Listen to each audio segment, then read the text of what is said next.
Olá, sejam bem-vindos mais uma vez ao programa Aprender a Estudar em Casa. Convosco mais uma vez o professor Luís Barbosa para mais uma aula de História 12º ano. Mas antes disso, não se esqueçam, ficam sempre em casa, lavem as mãos sempre com água e sabão, nada de abraços, beijinhos ou apertos. Isso fica na casa.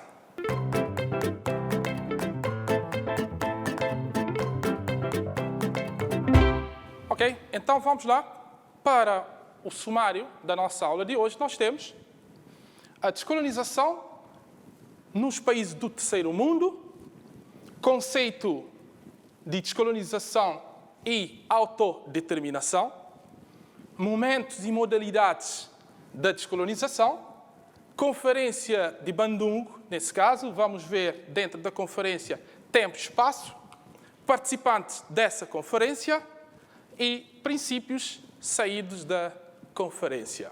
Então, sendo assim, vamos dar continuidade, mas não se esqueçam daquilo que nós vimos na última aula, que também liga muito com essa aula.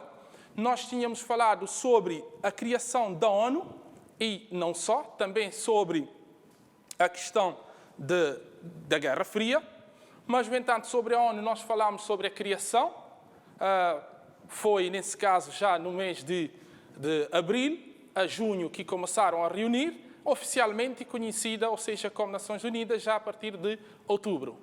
Então, já falando dos dois blocos, ou seja, durante a Guerra Fria, nós tínhamos terminado a aula com o final da Guerra Fria, onde o capitalismo saiu vitorioso. Então, para isso, vamos agora falar da descolonização, que esses blocos também tiveram um grande papel na descolonização, daí que, começando a nossa aula de hoje, o que é que nós vamos ver? A descolonização nos países do terceiro mundo.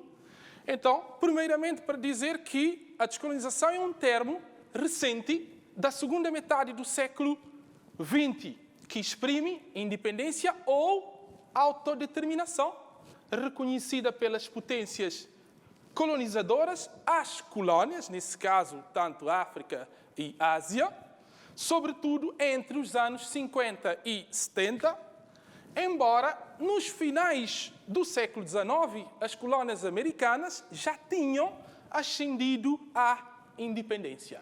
Ok?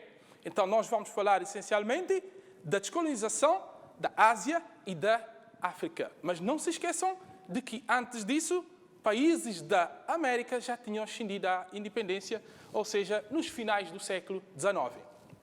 Então, um conceito muito importante que vocês têm que saber para poderem compreender essa matéria, autodeterminação.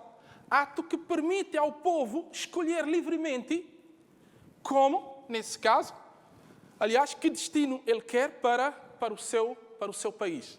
Então, ato que permite o povo escolher livremente o seu destino e a maneira de organizar e governar. E não só pela autonomia ou pela também pela autonomia ou pela independência.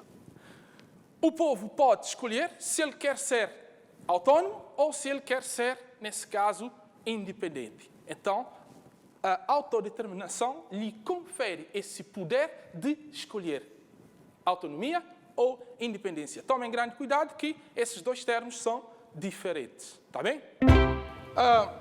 Sendo assim, há que vos relembrar que para a descolonização concorreram dois fatores importantes.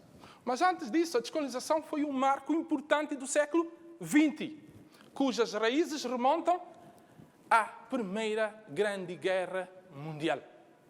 Mas, no entanto, o processo da descolonização da África decorre de dois fatores, ou seja, foram condicionados por dois fatores. Fatores internacionais e fatores especificamente africanos. Dentre os fatores internacionais, consequências das duas grandes guerras mundiais, ou seja, a Primeira Guerra Mundial e a Segunda Guerra Mundial. O impulso da Conferência de Bandung, que vamos falar mais à frente, que faz parte também da nossa aula de hoje, do nosso sumário. A Conferência de Bandung, 1955. E o papel das diferentes organizações e conferências a nível mundial. Quando eu falo de organizações, devo dizer que a ONU é uma das organizações que teve grande papel na descolonização desses países. Então, quanto aos fatores especificamente africanos, o que é que nós temos? A busca de uma identidade cultural, papel do nacionalismo, promoção do panafricanismo. Contudo, o maior impulso da descolonização e autodeterminação das nações foi dada pela Segunda Guerra Mundial sobre vários aspectos. Ou seja, para além desses fatores que nós aqui, aliás, que eu já mencionei, o maior impulso da descolonização foi dada pela Segunda Guerra Mundial. Mas por quê? Esse é o ponto que nós temos que ver. Ou seja, por que a Segunda Guerra Mundial acaba por ser o fator que deu o maior impulso à descolonização? Vocês devem imaginar por quê. Vamos lá, então. As dificuldades da guerra na Europa fizeram com que as potências europeias perdessem o controle sobre as colónias, fazendo com que estas adquirissem uma certa autonomia. Ou seja, problemas que a guerra acabou por causar a nível dos países europeus, fez com que esses países tivessem que dar maior atenção na reconstrução interna, ou seja, dando menos atenção às colónias, ou seja, focando menos nas colónias. Então, a Segunda Guerra Mundial acabou por ser um fator determinante. Mas não é só a Segunda Guerra Mundial. Por exemplo, a intervenção dos japoneses no Pacífico pôs em causa as dificuldades da metrópole em defender os seus territórios. Além de mais, as grandes potências vencedoras da Segunda Guerra Mundial, que você está lembrado, os Estados Unidos da América e a URSS, não eram potências coloniais e apresentavam-se contra a colonização, visto que os americanos recordavam a sua condição de colónia e, nesse caso, a URSS também via no colonialismo a marca do imperialismo. Os Estados Unidos foi colónia da Inglaterra, então não queria, nesse caso, que os outros também acabam por ficar colonizados, ele já era livre, também gostaria de ver outros países livres. Mas não só por isso, tem outros fatores por detrás. Mas, no entanto, também a URSS via no colonialismo a marca do imperialismo. Sendo assim, passo agora a apontar-vos os momentos da descolonização. Ou seja, a descolonização decorreu em dois momentos, ou seja, deu em dois momentos. O primeiro momento, entre os séculos XVIII e XIX, refere-se à descolonização branca. Descolonização branca por quê? Porque corresponde à descolonização levada a cabo pelos colonizadores europeus nas Américas, ou seja, no continente americano. E o segundo momento, século XX, descolonização de cor. O que é isso, descolonização de cor? Justamente porque refere-se à descolonização levada a cabo pelos colonizadores europeus no continente asiático e no continente africano. Por isso diz-se de cor. Asiático, raça amarela, e africano, raça negra. Então, daí diz-se a descolonização de cor. Então, esses são os dois momentos da descolonização que vocês não podem, nesse caso, esquecer. Está bem? Continuam atentos.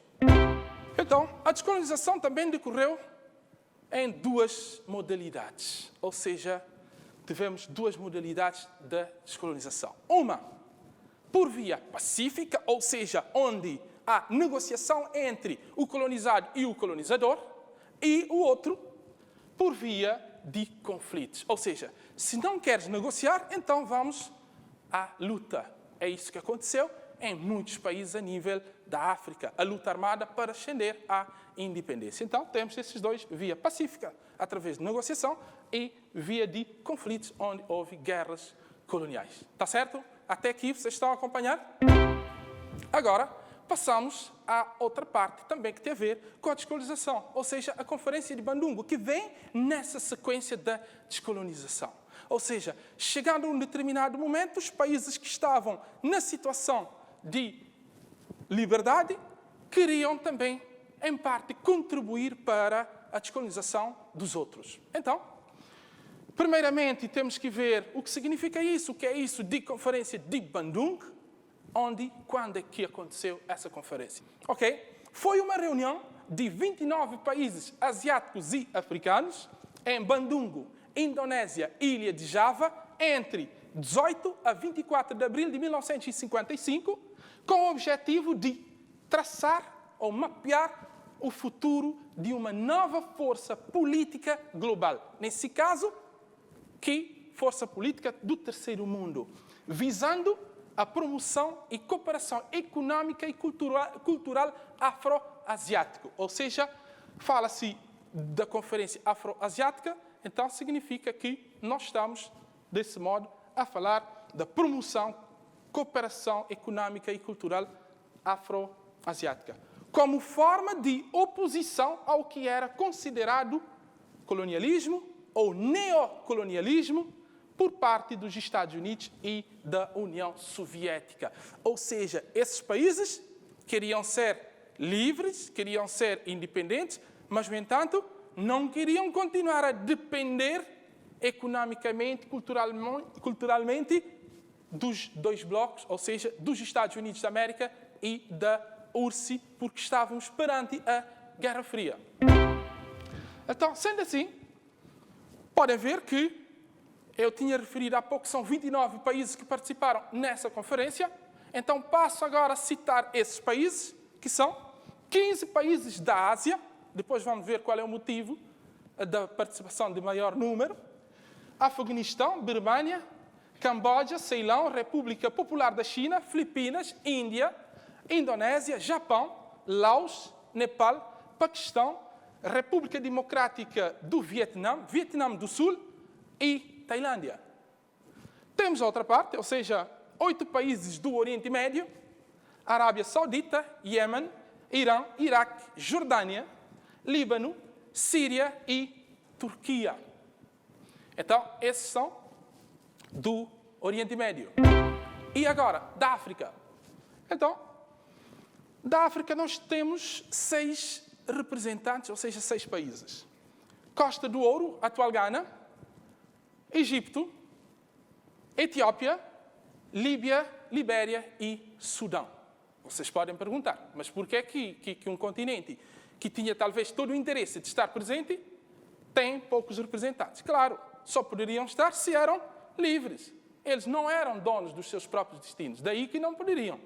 Mas, no entanto, há que dizer que uma fraca participação dos países africanos, o que se reflete o facto de grande parte desse continente ainda ser colónia da Europa, embora tenha havido presença de uma delegação da FLN argelina, assim como do Destur tunisino. Ou seja, mesmo não sendo, aliás, não estando independente, houve também representações de países. Então, só para dizer-vos que essa conferência contou com a participação, ou seja, representação de uma população que ronda 1.350 bilhões de habitantes. Isso é só para vocês terem noção de que essa conferência foi tão importante porque estava a representar um número de população elevado. 1.350 bilhões não é qualquer coisa, não. O Japão foi o único país industrializado a participar na conferência. Vocês podem até colocar ponto de interrogação, mas a China ainda na altura não. Estamos a falar de 1955. Cuidado aí. Apesar da condição econômica, os participantes tinham pouco em comum. Ou seja, vários países, mas, no entanto, aquilo que era de comum era muito pouco. Ok? Vamos aqui apontar algumas situações, ou seja, algo que foi discutido dentro dessa conferência.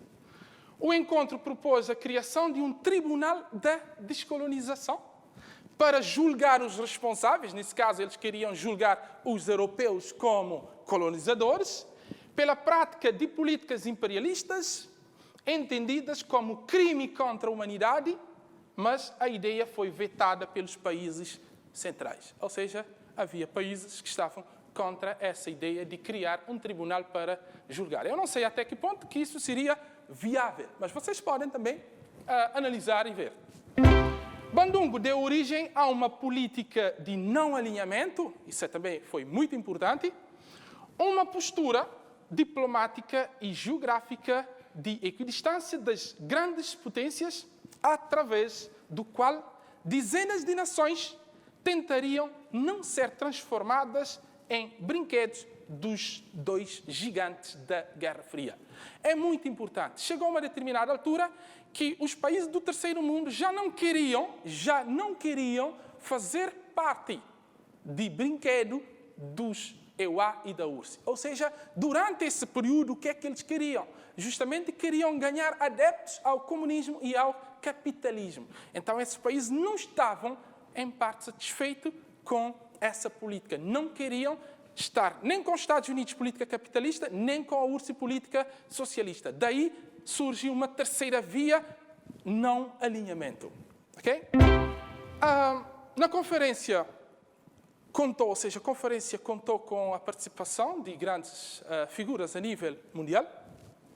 Ou seja, essa reunião conferiu estatuto internacional de alguns chefes de Estado. Sukarno, presidente da Indonésia. O Xu Anli, o primeiro-ministro da China. E, nesse caso, Gamal Abdel Nasser, o presidente do Egito. Ou seja, figuras importantes estiveram presentes nessa conferência. Então, nessa conferência, como eu tinha referido há pouco, a questão do não alinhamento, ou seja, os países queriam adotar uma política de não alinhamento nem com A, nem com B, nem com a URSS, nem com os Estados Unidos da América, mas, no entanto, era difícil a não alinhar nem com um, nem com o outro, devido à situação econômica deles. O não alinhamento não foi possível no contexto da Guerra Fria, onde URSS e EUA competiam por áreas de influência. Ou seja, essa política, não conseguiram o objetivo de não alinhamento. Esses países necessitavam economicamente. Então, daí que não havia como não depender da URSS ou dos EUA. Então, muitos acabaram por aliar-se aos Estados Unidos da América e à URSS, tornando em esfera de influência. Então, no lugar do conflito leste-oeste, Bandung criou o conceito de conflito norte-sul, ou seja, entre país rico e país pobre, expressão de um mundo dividido entre ricos e industrializados, pois países pobres, exportadores de produtos primários, ou seja, matéria-prima. Ou seja, criaram esse conceito de norte-sul. Uma que é país altamente rico e industrializado, o outro que é país simplesmente exportadores de produtos primários, ou seja, matéria-prima para os países industrializados. Vamos agora elencar os princípios que saíram dessa conferência. A única realização concreta dos delegados à conferência foi a declaração de 10 pontos sobre a promoção da paz e cooperação mundial baseada na Carta das Nações Unidas e nos princípios morais do presidente indiano Nehru. Então, sendo assim, temos o quê? Respeito aos direitos fundamentais, um dos princípios, respeito à soberania e integridade territorial de todas as nações, reconhecimento da igualdade de todas as raças e nações, grandes e pequenas, independentemente do seu tamanho, deve ser respeitado. Não intervenção, não ingerência nos assuntos internos dos outros países. Ou seja, os países tinham que ter a autodeterminação. Eles é que decidem. Ok? Respeito pelo direito de cada nação defender individualmente e coletivamente. Solução de todos os conflitos internacionais por vias pacíficas, ou seja, resolver os problemas de forma mais pacífica possível, não recorrendo à guerra. Respeito pela justiça e obrigações internacionais.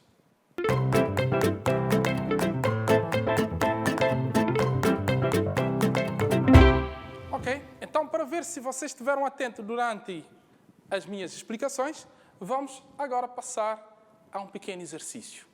Então, vamos lá? Complete os espaços nas frases abaixo.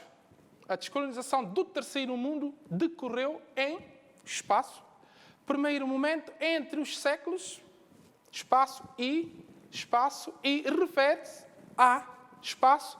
O segundo momento, no século, espaço, e corresponde à descolonização. Ok? Então vamos lá completar o exercício. Vocês têm 1 minuto só.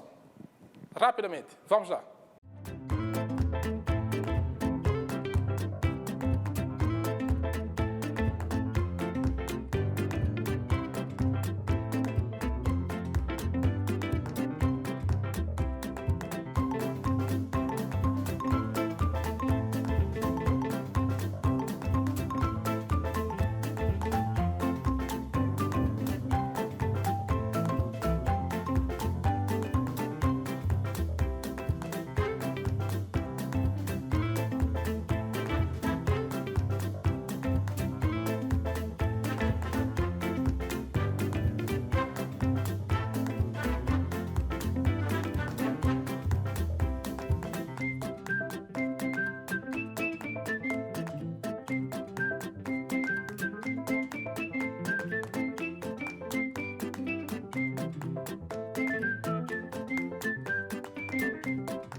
Ok? Agora vamos lá ver se vocês realmente completaram assim como eu tenho aqui.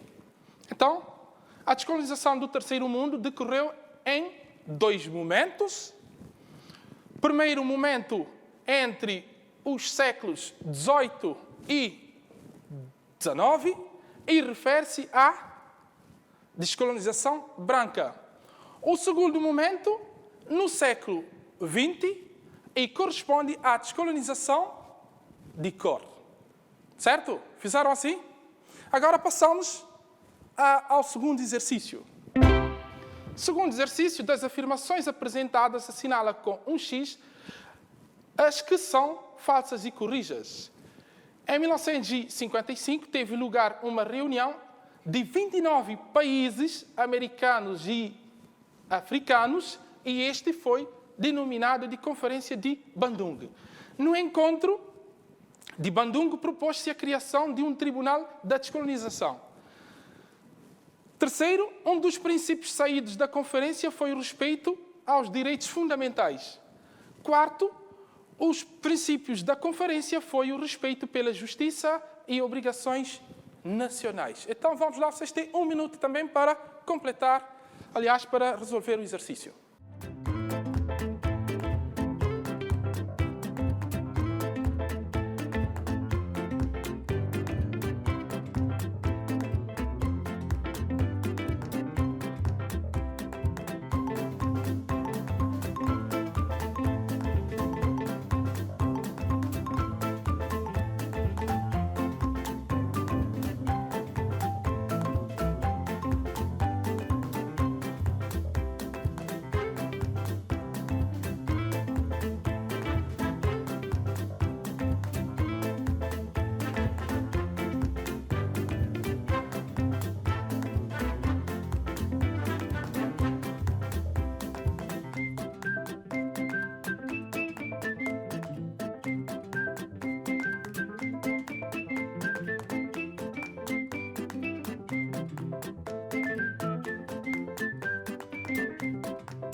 Ok, então vamos lá agora à correção do exercício.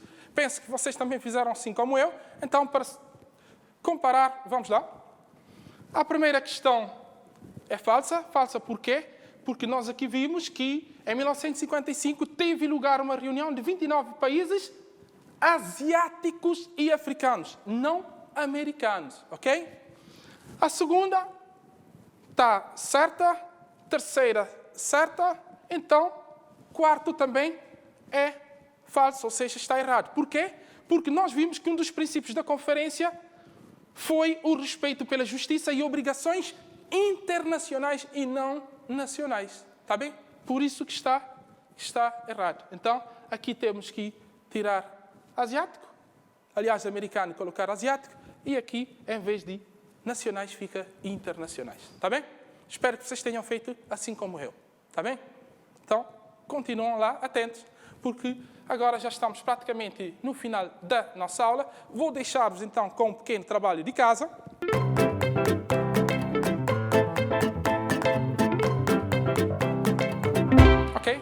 Agora, em decorrência dessa aula, eu vou deixar-vos com um pequeno trabalho para vocês realizarem em casa. E qual é? Vamos lá?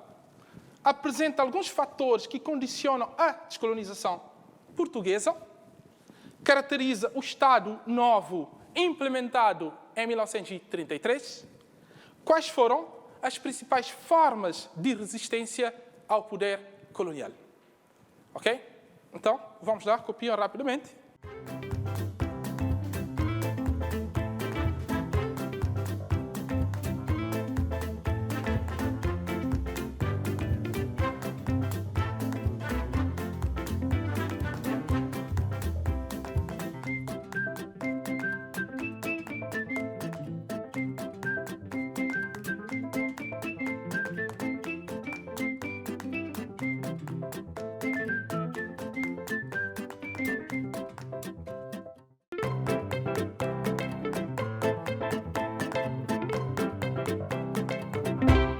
Ok? Então, antes de terminar mesmo, vamos ver aquilo que foi retratado na nossa aula de hoje. O que é que nós vimos? Falamos sobre a descolonização. Nesse caso, vimos os conceitos importantes dentro da descolonização. Vimos descolonização e autodeterminação. Posteriormente, vimos os momentos da descolonização. Primeiro e segundo momento, descolonização branca e descolonização de cor. E depois vimos as modalidades, via pacífica e por via de conflitos. Seguidamente, vimos a Conferência de Bandungo. Então, na Conferência de Bandungo, vimos tempo e espaço. Quando e onde é que aconteceu? O porquê da realização dessa conferência. Assuntos que foram retratados na conferência. Também países participantes, que nós vimos. E, por último, então, vimos os princípios que saíram dessa conferência. Ok? Então, foi isso que nós vimos nessa aula de hoje. Ok? Sendo assim, chegamos ao fim do programa Aprender a Estudar em Casa. Então, até a nossa próxima aula. Fiquem bem, fiquem em casa. Não se esqueçam de lavar sempre as mãos. Ok? Não se fica na casa.